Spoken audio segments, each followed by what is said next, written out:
Yo, what's up, guys? Topics here, and I have a plus 15 Nexus point Xenas commentary for you. This is probably, top two hardest dungeons this season. Probably this one and Algothar Academy, I would say.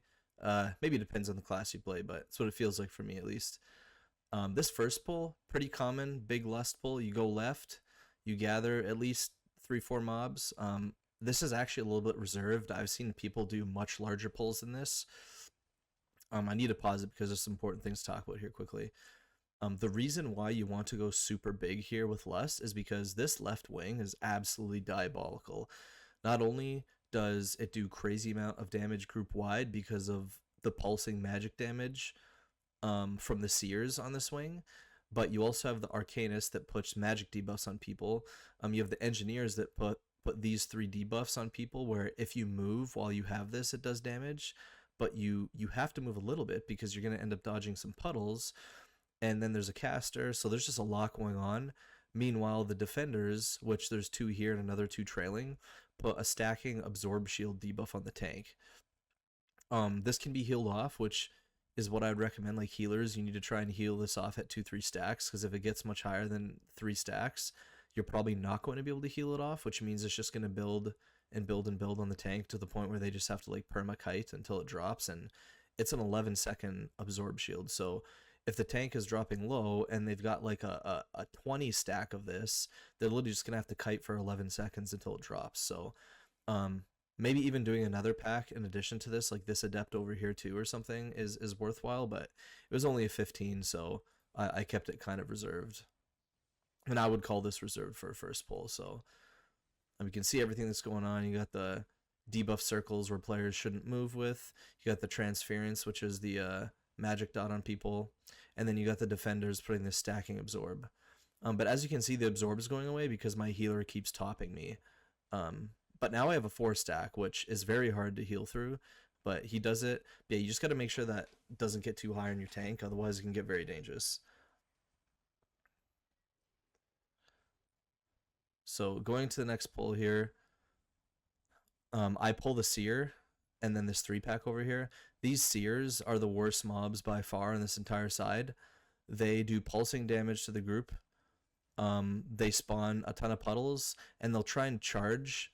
Let's see if I can find one. Yeah, these mana batteries. If they stand too close, you can see this like little laser. That's the seer charging this battery. If the seer is like within, I don't know what it is, like 20 yards or something, 25 yards of these batteries on the ground, they'll spawn and then they'll do core spark overload. So you need to go and kill this battery before it does core spark overload, or it'll do damage to the entire group and you could probably wipe on a high key. So the seers are diabolical.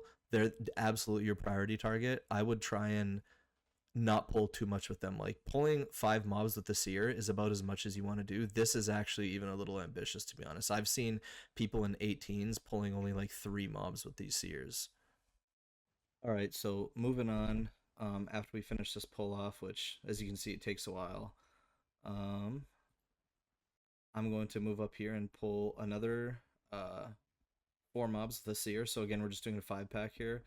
But yeah, these mobs are crazy, man. Like again, I would not recommend pulling more than this with the seers. Um, you can also see like a 12 stack. This is from the Arcanist. They like zap you with like this magic dot. Um, and the seer also does like arcing mana and pulsing AoE. So defenders are putting absorb shields on me. I think I'll almost die here if I remember correctly. Hunter dies. But yeah, it's crazy mobs. I got a 6-stack absorb. The healer is likely not gonna be able to get that off me. 8-stack. Um, so like, look at my health ping ponging, man. I proc cheat, and I think the healer lands like a fat crit on me or something. But you can see how dangerous like even just a 5-pack is. But just yeah, just pull small if you have to. If you can get through this dungeon with low deaths, you're probably going to time. The timer is actually decently forgiving in here. It's a short dungeon, right? You just get the left and the right wing, and then you go to the end. It's a decently forgiving timer if you can play clean. I think people sometimes think they have to rush these wings. You really don't. So now we just have a trash pack with no seer. So It's a little bit nice that there's no seer here, so I'm going to go ahead and pull a little bit more in here. We basically just have the adepts with a cast a kick, and then you got these circle debuffs from the engineers that people are going to have to try and stand a little bit still with. And then once you finish that, got to kill the batteries from the engineers here, of course, and they die. And then move into the next boss. More mobs we've already seen. Got the Arcanus and another Seer. This pack can actually be menace, the two Arcanus and the Seer, because now you're having like double the amount of transference magic debuffs that you have to kick, or not kick but stop. You can actually stop the transference casts from going on people. And as you see this mana battery, because I pulled the Seer back, it was within range of this battery, so it basically empowered the battery, and we have to kill it. Alright, this boss. I've talked about this boss in my guide. It's all about stacking as a group and moving as a group to conserve space. It's good for the tank to be marked. I'm marked right here with a square, because then my group can see where I am and kind of follow me, because if the group goes in a different direction than the tank, it can be pretty bad. If you get split up, especially if you're a heavy melee group, you do not want your melee split up on this boss. You want as much uptime as possible. But the most important part is the tank is baiting the core spark detonation, which it is going to be baited to where the boss is. So as you can see, I'm like close to the edge of the arena here, which is what the goal is. You don't want to be like in the middle of the floor. You want to be over to the edges. So this actually isn't like as much to the edge as I'd like, but it's good enough. It's good enough for us to be able to move out of, get knocked back into this post. And then ideally a DPS clears one of these beams here so we can move over. Here we go. And now we get like pigeonholed into this corner, so hopefully they stand here in this intersection. But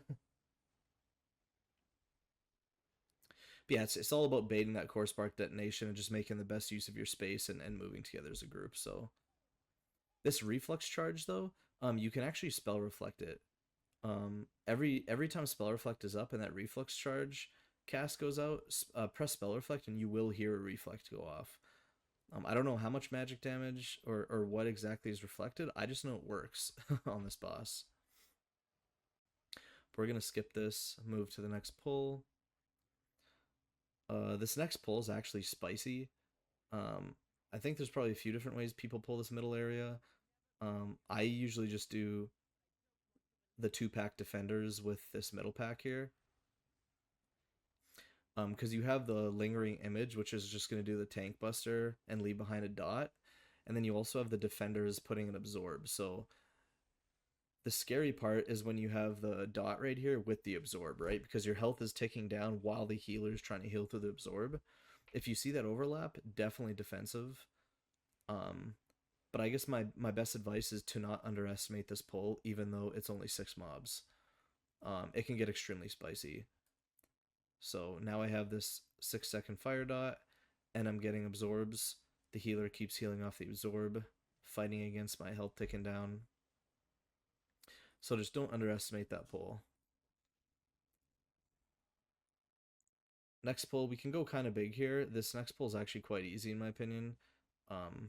So I'm grabbing all this stuff, and I think eventually I grab... No, wait, I'm thinking about a different dungeon. This is the pull right here. You kick the nullifier, and then this herald will do dark beckoning, which is pulsing AoE magic damage, and then you gotta dodge these beams. Now, quick shout out to these beams. These are some of the worst visuals all season. The amount of people I've seen get hit by this is crazy, which reasonably slow. So like, imagine if you have a bad camera angle and all that you see is mobs on top of these beams. Like, this is pretty hard to see, but like, it does shoot out from here, and you will get one shot on high keys. I actually think my paladin, Paladin was standing over here, got shot with a beam this way because he didn't see it, and it just one-shot him. So even on a 15, standing in these lines will one-shot you as a DPS, it looks like. And then you just want to stun these smudges as they come out from the voidlings when the voidlings die, so that they don't get over to the dread flail and resurrect it. All right, next pull, I'm coming over here doing another 6-pack. Got some Nullifiers to kick, and then we got Null Work Blast from the Sentinel. This is a frontal in the tank. Just point this away from the group. Um, and then Dread Bellow is just like a knockback, initial burst of damage, and then it leaves behind like a 3-second magic dot.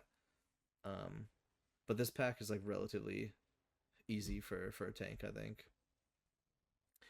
But the rest of the mobs, and I don't know how did that even happen. You know, when I was playing this game, I was like, how did this Dread Flail spawn? But I think some of these smudges ended up getting over to maybe not these ones, but maybe some earlier ones people didn't stop. So they ran over the Dread Flail, cast it on it, and resurrected the Dread Flail. But I'm gonna skip. None of these mobs we haven't seen before. In the rest of the swing, it's just a bunch of the same packs over and over again. So I'm probably just gonna skip along here. All right, so Paladin died on the mobs with the beams again. He keeps missing the beams. But all right, this next one, this Dread Flail. The important thing about these Dread Flails, as I pull some extra trash with it, is it will do like Void Lash, which, so you see this like countdown for the first 2 seconds or so, it doesn't do anything, but like around the 6 or 5 second mark, it'll actually start doing like a pulsing frontal at the tank. So yeah, you can see it coming out here. Boom, boom. Yeah, you see these pulses. So you have to point this away from the group. If the group is standing in this like pulsing frontal, they will die. And the reason I say that is because you also get a Dread Flail that spawns on the next boss here at a really bad time, and you have to be very careful where the Dread Flail is pointed. And I'll talk about that while we get there. But for the time being, we got to clear out all this trash, and then, you know, we've seen the lingering image with this tank buster, Searing Rend, leaves behind the scars, and then gives you a magic dot.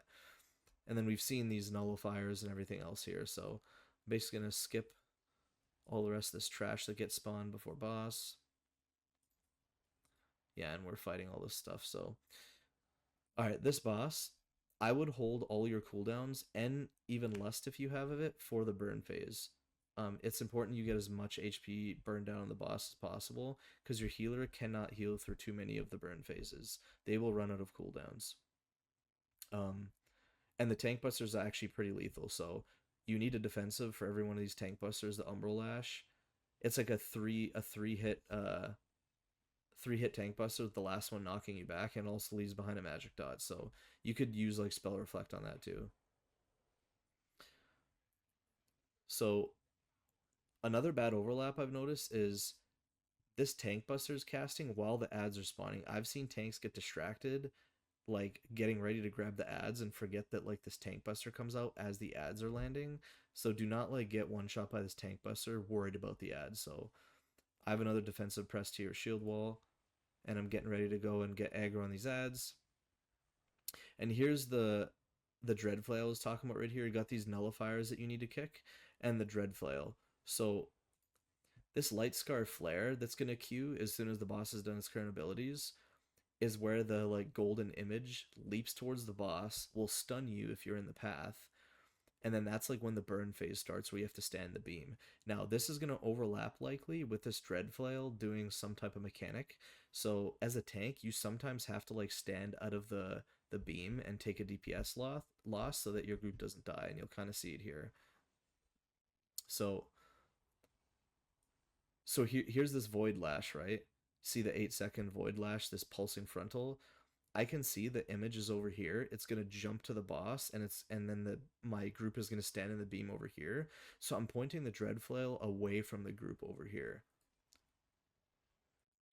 Because imagine if I was pointing this way, and then all my group tries to stand in the beam to get a DPS increase, I would just frontal the entire group. So you got to be careful where this Dread Flail is pointed. But we pull it off nicely, and then we lust all CDs, and then we're in this burn trying to get this HP as low as possible. So that's kind of how you got to play this fight, and then it's just rinse and repeat. And you really don't want more than like 2 of these burn phases, because I think most healers are only going to be able to heal through about 2 of them. And we only end up getting 1 more, I think. Yeah, and then we kill it basically at the end of the second burn. So take the port back. And then this next pull, let me skip here. So this next pull, I'm actually doing double lingering image. So I'm gonna have double tank buster with double dots to deal with. But as long as you stagger pull them, you shouldn't get them at the same time. See how I'm doing? I'm getting the one searing rend, and then I think a few seconds later I'm gonna get the other searing rend, probably after this dot has already dropped. So it's not too bad. Yeah, so they're staggered, which is fine. But the reason you can play double lingering image, especially if you grab the one on the bridge, is because there's not really any other trash on the bridge that's lethal for the tank, so this is actually an okay pull to do. But not much else to talk about there. Alright, these mobs, you got double caster with the light route, and these bolts can actually hurt quite a bit. But playing a 3-pack here also feels silly, so I usually tag one of these images in to play with this 3-pack. And this is definitely enough to deal with, right? You got the tank buster, and you got 2 casters and a frontal. So I would just play it like this unless you're in a really coordinated group. I wouldn't play anymore with this. And then I go over to the right side of boss and deal with this trash in the caster, and then we basically go over to the other side of the boss and deal with the other trash, you know, the flies or the swarms, and then the other lingering image.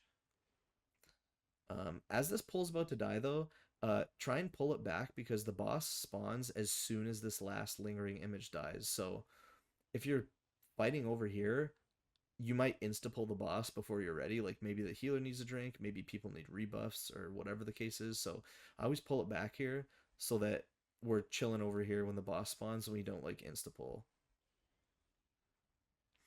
But we basically are just going to go into boss right away because I see that healer doesn't need any mana and timer's a little bit tight. But again, Searing Rend, same tank buster we've seen for a while now, leaves the scars and gives you that magic dot. And then we have this Brilliant Dispersion. Just drop these circles on the edge. Pop a tank buster because you get another dot again. And then yeah, this fight is like one of the most scripted fights of the entire dungeon pool. It's just the tank buster. You got to drop the puddles on the edge, and then you got to dodge the images that are charging all over the place. And then once we get to Divine Guile here, if you guys don't know what to look for, I'll let you know again, but I'm pretty sure everyone knows at this point. You got to look for the image with no horns. And I'm the one that finds it here, actually, as you can see. See how you see these horns here? But then this guy doesn't have any? That's how you know that it's the right one, but I would just always double check, because, like, look at this, like, piece of whatever this is. This is hair or something, or part of his body. Like, this is almost the exact same color as this horn, but this is just like his shoulder or whatever. So like it's very easy for people to mistake the wrong one. So just look at it for a second or two, make sure it doesn't have any horns, and then kick it, and then the fight will continue.